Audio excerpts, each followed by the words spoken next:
ایک ایسے اللہ تبارک و تعالیٰ کے برگزیدہ نبی جن کو زندہ سمندر میں ڈال دیا گیا اور جن کو ایک دیو ہیکل مچھلی نے نگل لیا، آپ سے ایسی کون سی خطا سرزد ہوئی تھی جس کی وجہ سے آپ کو کئی دنوں تک مچھلی کے پیٹ میں رہنا پڑا؟ اور آپ کتنے دنوں تک اس دیو ہیکل مچھلی کے پیٹ میں رہے؟ اور آپ نے کون سی ایسی دعا پڑھی تھی جس کی وجہ سے اللہ تبارک و تعالیٰ نے آپ سے اس آزمائش کو دور کر دیا؟ اور آپ کتنے دنوں بعد اس مچھلی کے پیٹ سے باہر تشریف لائے؟ پیارے دوستو، آج کی اس منفرد ویڈیو میں حضرت یونس علیہ السلام کے عجیب و غریب واقعے کے بارے میں آپ کو بتائیں گے، اور ساتھ ہی اس خاص دعا کے بارے میں بھی آپ کو بتائیں گے جس دعا کو حضرت یونس علیہ السلام نے اللہ تبارک و تعالیٰ کی بارگاہ میں مانگا تو اللہ تبارک و تعالیٰ نے اس آزمائش کو آپ سے دور کر دیا۔ اس دعا کو جو بھی مصیبت زدہ پڑے گا تو اللہ تبارک و تعالیٰ اپنے فضل سے اس کی تمام پریشانیوں کو ختم کر دے گا۔ پیارے دوستو، حضرت یونس علیہ السلام اللہ تبارک و تعالیٰ کے ایک برگزیدہ نبی گزرے ہیں۔ آپ کے والد گرامی کا نام متی تھا، اور اللہ تبارک و تعالیٰ نے اپنے برگزیدہ نبی حضرت یونس علیہ السلام کو قوم بنی اسرائیل کی طرف مبعوث فرمایا تھا۔ پیارے دوستو، یاد رہے کہ قوم بنی اسرائیل وہ واحد قوم ہے جس کی طرف اللہ تبارک و تعالیٰ نے سب سے زیادہ انبیاء کرام کو مبعوث فرمایا۔ اللہ تبارک و تعالیٰ نے حضرت یونس علیہ السلام کو نبوت عطا فرما کے عراق کے مشہور شہر نینوا کی طرف مبعوث فرمایا تھا۔ اللہ تبارک و تعالیٰ نے جب حضرت یونس علیہ السلام کو نبوت عطا فرمائی اس وقت آپ کی عمر مبارک 28 برس تھی۔ چنانچہ اللہ تبارک و تعالیٰ کے حکم کے مطابق حضرت یونس علیہ السلام اہل نینوا کو ایک عرصے تک دعوت حق دیتے رہے، لیکن اہل نینوا نے آپ کی بات پر کوئی کان نہ دھرا اور اسی طرح اپنے گناہوں اور برائیوں کے اندر مبتلا رہے۔ چنانچہ اس کے باوجود بھی حضرت یونس علیہ السلام اپنی قوم کو اللہ تبارک و تعالیٰ کی وحدانیت کی طرف بلاتے اور گناہوں سے منع کرتے۔ حضرت یونس علیہ السلام نے کئی سالوں تک اپنی قوم کو دعوت حق کی تبلیغ کی، لیکن وہ قوم اپنے گناہوں سے باز نہ آئی اور اسی طرح اللہ تبارک و تعالیٰ کی نافرمانیوں اور گناہوں کے اندر مبتلا رہی۔ اہل نینوا کی اس سرکشی نے اور مسلسل مخالفت نے حضرت یونس علیہ السلام کو دل برداشتہ کر دیا تھا۔ حضرت یونس علیہ السلام اپنی قوم کی نافرمانیوں کو دیکھ کر ان سے سخت ناراض ہوئے اور ان کے لیے اللہ تبارک و تعالیٰ کی بارگاہ میں عذاب الہی کی بد دعا کر کے اس بستی سے روانہ ہو گئے۔ آپ اپنی قوم کے لیے بد دعا کرنے کے بعد اس بستی سے باہر نکلے اور دریائے فرات کے کنارے پہنچ گئے۔ وہاں پر مسافروں سے بھری ہوئی کشتی روانہ ہونے کے لیے تیار کھڑی تھی۔ چنانچہ حضرت یونس علیہ السلام بھی اس کشتی کے اندر سوار ہو گئے۔ کشتی ابھی کچھ ہی دور گئی تھی کہ اللہ تبارک و تعالیٰ کی طرف سے طوفانی ہوائیں چلنے لگیں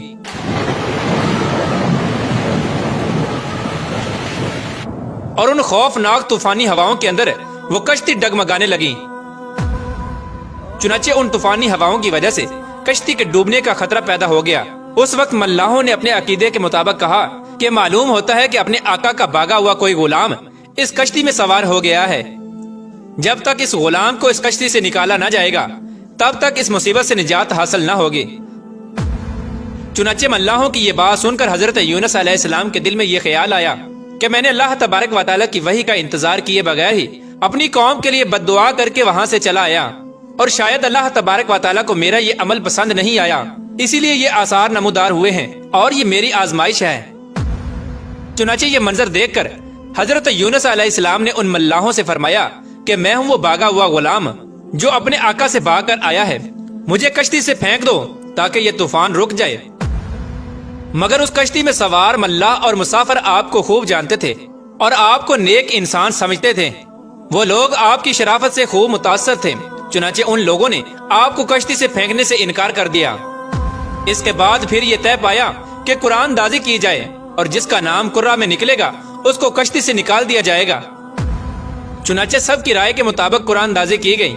اس قرآن دازی میں پہلی ہی بار حضرت یونس علیہ السلام کا نام نکل آیا۔ چنانچہ اس طرح حضرت یونس علیہ السلام کا نام دیکھنے کے باوجود بھی ملاح اور مسافروں کو یقین نہ آیا۔ اس کے بعد دوسری اور تیسری بار بھی قرآن دازی کی گئی، ہر بار حضرت یونس علیہ السلام کا نام نکلتا۔ چنانچہ اس طرح ملاح اور مسافر آپ کو کشتی سے نکالنے کے لیے مجبور ہو گئے۔ اس کے بعد حضرت یونس علیہ السلام نے خود ہی کشتی سے چھلانگ لگا دی۔ اس وقت اللہ تبارک و تعالیٰ کے حکم سے ایک دیو ہیکل اور بڑی مچھلی نے آپ کو نگل لیا، اور اللہ تبارک و تعالیٰ کے حکم سے حضرت یونس علیہ السلام کو صحیح سلامت اپنے پیٹ میں محفوظ رکھا۔ حضرت یونس علیہ السلام اپنی قوم سے ناراض ہو کر اس بستی سے چلے گئے تھے۔ اور 40 دن کے اندر اندر عذاب الہی کے نازل ہونے کی پیش گوئی بھی کی تھی۔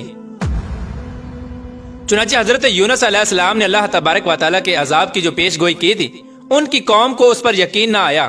وہ لوگ کہا کرتے تھے کہ حضرت یونس علیہ السلام تو کہتے تھے کہ اللہ تبارک و تعالیٰ کا عذاب آئے گا، لیکن اب تک تو عذاب نہ آیا، نہ جانے وہ عذاب کب آئے گا۔ مگر کچھ ہی دنوں کے بعد اللہ تبارک و تعالیٰ کے عذاب کے آثار نمودار ہونا شروع ہو گئے۔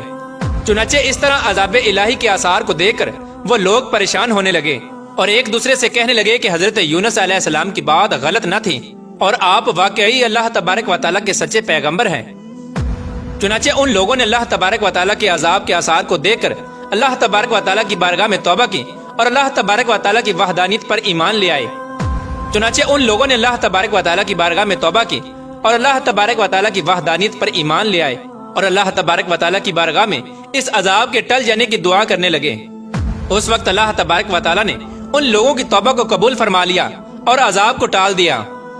پیارے دوستو، ادھر حضرت یونس علیہ السلام مچھلی کے پیٹ میں زندہ تھے اور اللہ تبارک و تعالیٰ کی وحی کا انتظار کیے بغیر ہی اپنی قوم کو چھوڑ کر آنے پر نادم تھے۔ چنانچہ اس وقت حضرت یونس علیہ السلام نے اللہ تبارک و تعالیٰ کی بارگاہ میں اپنی خطا کی معافی کے لیے یہ دعا پڑھی، لا الہ الا انت سبحانک انی کنت من الظالمین، یعنی اے رب العالمین، تیرے سوا کوئی معبود نہیں، تو ہی یکتا ہے، میں تیری پاکی بیان کرتا ہوں، بے شک میں خود ہی ظالم ہوں۔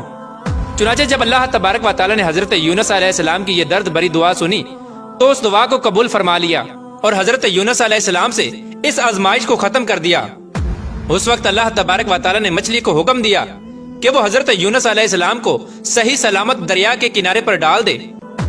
چنانچہ اس وقت اس مچھلی نے اللہ تبارک و تعالیٰ کے حکم کی تعمیل کرتے ہوئے حضرت یونس علیہ السلام کو ساحل کے کنارے پر ڈال دیا۔